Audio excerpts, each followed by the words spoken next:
In a world where power is currency and perception is leverage, the greatest threat is not your enemies, but your own foolishness. How can you spot a fool before they ruin your plans, your peace, or worse, your life? Today, I will arm you with the knowledge to identify these 6 unmistakable signs. Before it's too late, the difference between a wise man and a fool is not always in intelligence. It's in restraint. You see, the world praises those who speak their mind, who wear their heart on their sleeve, who react with passion. But passion, ungoverned, is a weapon aimed at the self. The fool is loud. He hears something that offends him, and his tongue ignites like dry parchment near fire. He lashes out not because it is wise to do so, but because his ego demands a sacrifice. He will speak in rage, apologize in shame, and repeat the pattern by sundown. His emotions are not instruments, they are masters. The wise man, he feels the same fire, but he does not throw it wildly. He contains it, studies it, and only releases it when it serves a purpose. That is strategy, that is control, that is power. The fool mistakes emotional release for authenticity. He believes that being unfiltered is a form of strength. It is not. It is merely self-exposure, and the world is not kind to those who expose their weaknesses willingly. Observe a fool in the room. He interrupts. He reacts sharply to jokes. He needs the last word, not because it wins the argument, but because silence threatens his sense of dominance. His emotional responses are not calculated. They are compulsive. He cannot keep secrets, especially his own. He tells on himself without realizing it. If he feels envy, he shows it. If he feels slighted, he cannot hide it. If he feels attraction, resentment, or rage, he becomes a vessel of it. His entire being is a confession. This is why fools are so easy to manipulate. All you must do is know which emotional string to pluck. Praise him, and he follows. Challenge him, and he barks. Ignore him, and he breaks. You don't need power over a fool. You simply need to understand his emotional pattern, and he will give you what you want, unaware that he is being played. A wise man, on the other hand, is a locked fortress. You provoke him, he watches you. You flatter him, he nods, but he knows your game. You insult him, he weighs whether responding serves him. If it doesn't, he walks away, not out of fear, but because not all battles deserve a general. The fool cannot help but fight, even when there is nothing to gain. A man ruled by emotion is not free. He believes himself authentic. He is merely predictable. If you call him out in public, his face turns red. Not because of truth, but because shame exposes his pride. If you disagree with him, he doesn't argue. He erupts. The discussion isn't about facts anymore. It's about his hurt. He turns every debate into a courtroom, every interaction into a performance, every moment into a test of his self-worth. And this is where the wise man wins. The wise man doesn't need to be seen. He doesn't need to win every exchange. He doesn't speak to prove. He speaks to move. Now listen carefully. Emotion is not the enemy. It is a force, a storm, a blade. But like all powerful forces, it must be guided, not unleashed. A ruler who acts in rage signs treaties with blood and regrets them in silence. A merchant who negotiates in pride loses gold to those who flatter him. A husband, a friend, a soldier, a politician. Anyone who lets emotion lead will eventually kneel to its consequences. Fools do not see this. They think being emotional means being real. They believe self-control is weakness. They confuse sensitivity with sensitivity to offense. They wear their emotion like armor, unaware it makes them easier to strike. Watch closely. The fool will always tell you who he is. He cannot help it. His emotions betray him long before his actions do. He will flare up over nothing, expose insecurities with every sarcastic comment, fall into obvious traps, and confess through body language what he never dares speak aloud. He will argue with strangers, insult allies, and then wonder why the world never respects him.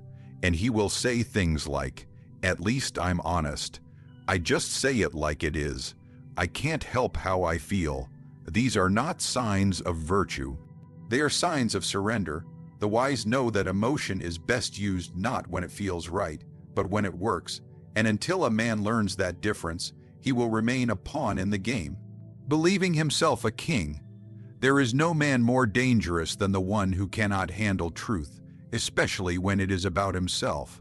A fool may hear 100 truths in his lifetime, but if just one of them threatens his self-image, he will throw the other 99 into the fire. Because a fool doesn't seek truth. He seeks comfort in what feels true. This is how you know him. Say something that contradicts his delusion, and he won't argue your logic. He will question your motive. He doesn't ask, "Is this accurate?" He asks, "Why are you attacking me?" The ego is his god. He worships it blindly, feeds it daily, protects it violently.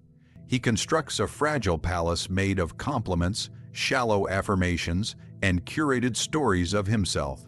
But truth does not kneel to ego. It exposes it. It arrives like a storm, and so to the fool, truth becomes an enemy. He avoids those who challenge him. He surrounds himself with flatterers, not advisors. Friends who nod, not those who correct.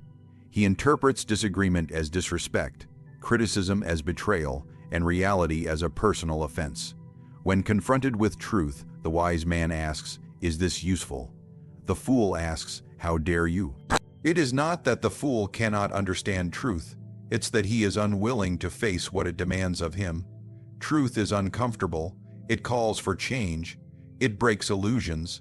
It requires a man to admit that perhaps he is not as clever, not as innocent, not as righteous as he imagines himself to be. This is unbearable for the fool, so he rejects truth in subtle ways. He tells himself the person speaking is just jealous, that they're being negative, that they don't know the full story. He invents reasons not to listen, because the truth threatens to dethrone him from the center of his fantasy. And the ego of a fool would rather rule a fantasy than serve in reality. He will rewrite history to avoid shame. He will distort facts to protect pride. He will gaslight others and even himself, because to admit fault is to admit imperfection. And that, for a fool, is worse than failure. The wise man, on the other hand, welcomes truth even when it wounds. He understands that pain is the price of clarity, that to be better, he must be broken, reconstructed, that knowledge is not always flattering. Often it humbles, but only the humble can grow. The fool grows only in confidence, never in competence. You will see it in arguments. The fool never listens to understand. He listens to defend. You present evidence, and he raises his voice. You offer logic, and he questions your character. He thinks that being wrong makes him weak. He doesn't know that denying truth makes him weaker. He will say things like, "That's just your opinion. You don't know me. That's not how I see it." He weaponizes subjectivity to escape objectivity. He pretends that all perspectives are equal because if truth is relative, then his delusions are protected. This is how a fool survives, by disarming the truth before it ever reaches him. And if you press him further, he doesn't reflect. He retaliates. He may insult you, block you, dismiss you, or slander you, not because you are wrong, but because you dared to hold up a mirror. To the fool, the mirror is the enemy. So he keeps running from feedback, from correction, from reality. But there's one thing he cannot escape: the consequences of ignoring truth. Life does not adjust itself to preserve his ego. It unfolds according to reality, not his version of it, and slowly things begin to collapse. His relationships become fragile, his work suffers, his decisions backfire, and still he does not ask, "What did I miss?" He asks, "Why is this happening to me?" The truth has been speaking to him all along. Through others, through failure, through silence. But the fool is too busy defending his image to hear the warnings. And so he repeats the same mistakes, blames the same enemies, and clings to the same excuses. Because acknowledging truth requires self-accountability, and that is a language he never learned. The wise man is not without ego, but his ego is tempered, not worshipped. He lets truth shape him even when it hurts, because he understands that a man who cannot face truth will never wield power over anything but lies. Trust is not a virtue, it is a calculation, a tool used by the wise and misused by the fool. A fool doesn't understand this. To him, trust is either total or non-existent. He gives it away freely, or he withholds it entirely. He swings between blind belief and deep paranoia, ever staying in balance, never observing, never calculating. This is his flaw. Some fools trust everyone, not because they are kind, but because they are naive. They think the world mirrors their intentions. If they are honest, they assume others are too. If they are generous, they believe it will be returned. They confuse their own heart for the world's nature, and that is fatal. These are the ones who are always being taken advantage of. They tell their secrets to strangers, believe every compliment, fall for every smile. They say yes too easily, reveal too much too early, and commit before understanding the game they've entered. They walk into traps not because they are tricked, but because they never stopped to check if a trap was possible. They assume goodwill, they assume loyalty, they assume that words mean something just because they sound nice, but words are cheap and trust is expensive. A fool always pays the difference. Then there is the other type, the skeptic, the cynic, the one who trusts no one. He believes every kindness is manipulation, every alliance is a setup, every compliment is a disguise. This fool believes he is wise because he doubts everything, but doubt without discernment is not wisdom. It is fear dressed as intellect. He keeps everyone at arm's length. He never opens up, never cooperates, never allows others to help him. And so, ironically, he becomes easy to isolate, easy to defeat, easy to manipulate in other ways. Because his distrust makes him predictable, just like blind trust does. Both types of fools misunderstand one simple truth: trust is not a feeling, it is a strategy. The wise man doesn't trust everyone, but he also doesn't trust no one. He observes, he tests, he calculates risk. He knows that some people are useful, some are dangerous, and most are both. He knows trust is not given, it is earned, piece by piece, moment by moment. He does not make decisions based on how someone makes him feel, but based on what they have proven through action. But the fool cannot do this. He either rushes to loyalty or retreats into isolation. He either believes too quickly or doubts too deeply. In both cases, he is reacting, not thinking, and here's where it becomes dangerous. The trusting fool is used like a tool, puppeteered, controlled. He becomes a servant in another man's plan. He thinks he's part of the strategy, but he is simply the bait, the shield, the sacrifice. He will be betrayed again and again, and still he will say, "I never saw it coming." And the distrusting fool, he creates enemies where none exist. He sabotages his own alliances. He thinks he is protecting himself, but in reality, he is isolating the very support that could protect him. He sees betrayal in every corner, and eventually, those around him grow tired. No one wants to build with a man who assumes you will stab him halfway through. He ends up alone, not because people betrayed him, but because he expected them to. In both cases, the result is the same. The fool becomes vulnerable because trust, when used wisely, builds networks. It builds alliances, leverage, loyalty. But when used foolishly, it opens the gates too wide or seals them shut forever. A man who trusts everyone is a sheep among wolves. A man who trusts no one is a wolf starving in the cold. Only the wise man survives in the middle ground. He knows how to read people, not just their words, but their habits, their inconsistencies, their patterns. He listens more than he speaks. He tests before he confides.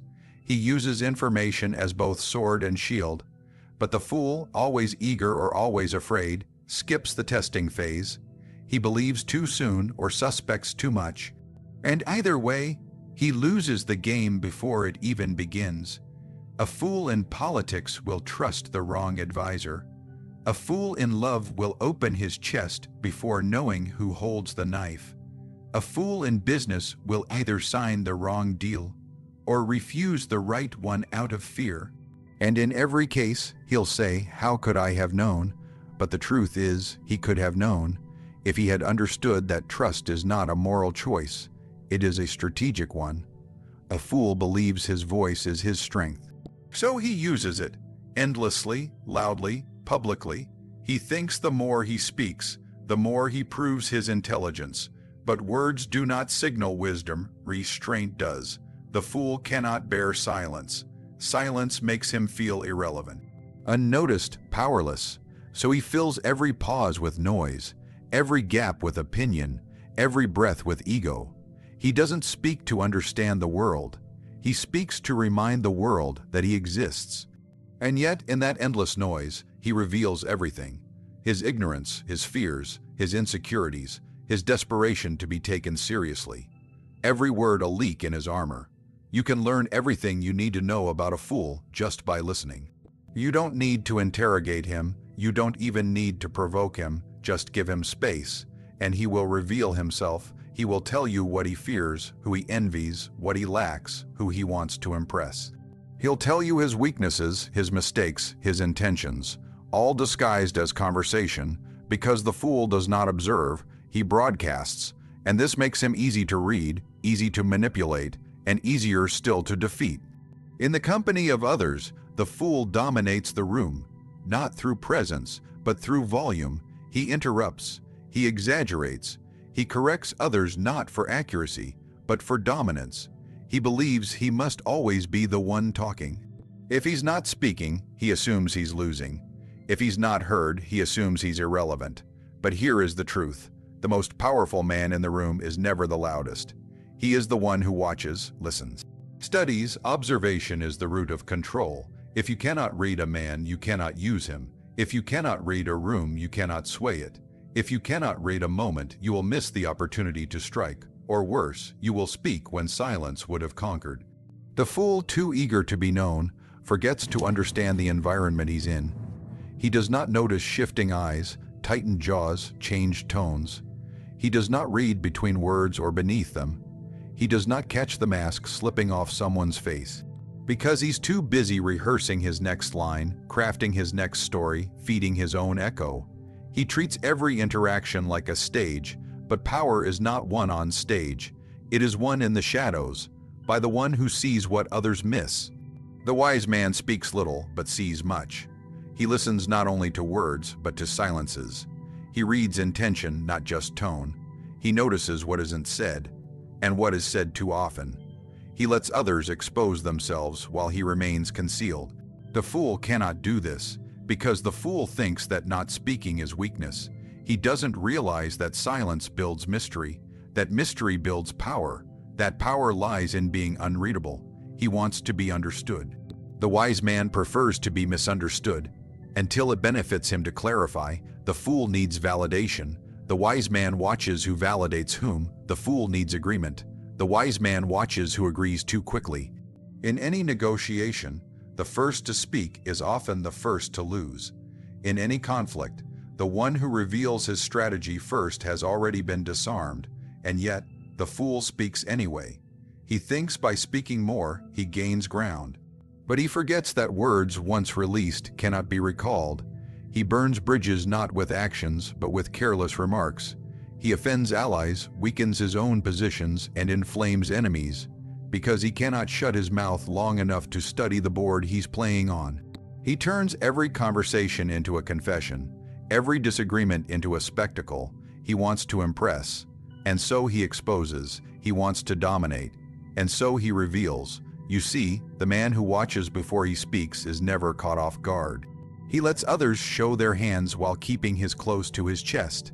He speaks not to fill silence, but to shift momentum, not to appear intelligent, but to move the pieces forward. But the fool mistakes motion for progress and noise for influence. So he will keep speaking, too early, too much, too often. Now you've seen it, 6 signs not of weakness, but of danger, not danger to others, danger to the man himself. For the fool is not merely harmless. He is his own saboteur. His flaws are not innocent. They are compounding, each trait feeding the next, until the weight of his ignorance becomes too heavy to carry. He argues more than he listens. He rejects truth when it bruises his pride. He trusts without judgment or never at all. He speaks more than he observes. He blames circumstance, avoids responsibility, and makes noise when he should be making moves. This is the anatomy of a fool. And if you saw glimpses of yourself in these signs, good, because the worst fool is the one who believes he could never be one. Wisdom begins at the moment a man suspects he might be the problem, but for the fool, that moment never comes.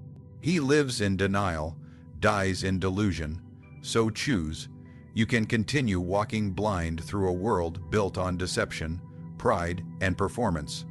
Or you can step back, observe in silence, speak with calculation, trust with discernment, and kill the parts of yourself that keep you weak. Because in the game of power, it's not enough to be right. You must also be sharp. You must also be feared, and above all, you must never be mistaken for a fool.